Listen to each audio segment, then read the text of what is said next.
Почитувани граѓани и почитувани представници на медиумите.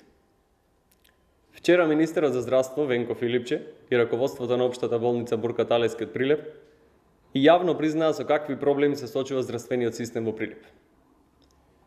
Ништо ново и ништо непознато кога се во прашање овие луѓе.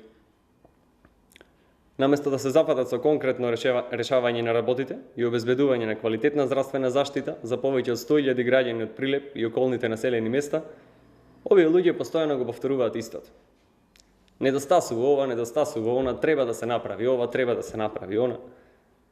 А од реализирање на сето тоа, далечината е цели светлосни години, барем кога се во прашање овие луѓе.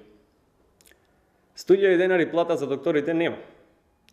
Нема вработување на нови доктори, здравствениот систем тоне, пациентите имаат се полоши услови за лекување. Закочен е и проектот за реновирање на амбулантниот дел на болницата, проект кој беше готов и подготвен уште од претходното раководство.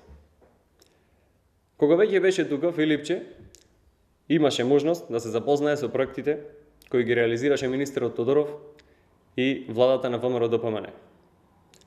За подсетување, во наше време беа вложени околу 30 милиони денари за набавка на нова опрема, вклучувајќи 4 ехо-доплер апарати во одделенијата на рентген, интерна и урологија, оперативен стол со сателит светло, ехо-апарат за операционата сала на гинекологија, 5 пациент монитори, апарат за анестезија, дигитален мамограф и други работи.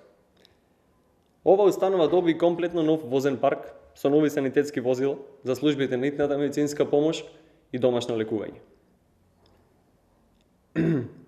Раководството на ВМРО ДПМН исто така комплетно ги реновираше сите болнички одделенија и операционите сали во болницата. Наместо сите овие проекти да продолжат, а граѓаните да добијат уште подобри услови за лекување, во само една година работите вртоглаво се променија. Кога СДСМ и министерот Филипче се во прашање, има време за делење на тендери во 4 очи, има време за вработување на партиски послушници, има време за се, освен за граѓаните и за нивните потреби. Овие луѓе се изгубени во просторот и во времето. А што да се очекува друго од луѓе кои по пат на сила се дојдени на власт? Токму затоа, ден поскоро, оваа расепничка власт треба да се замине, а граѓаните да го добијат она што го заслужуваат. Ви благодарам.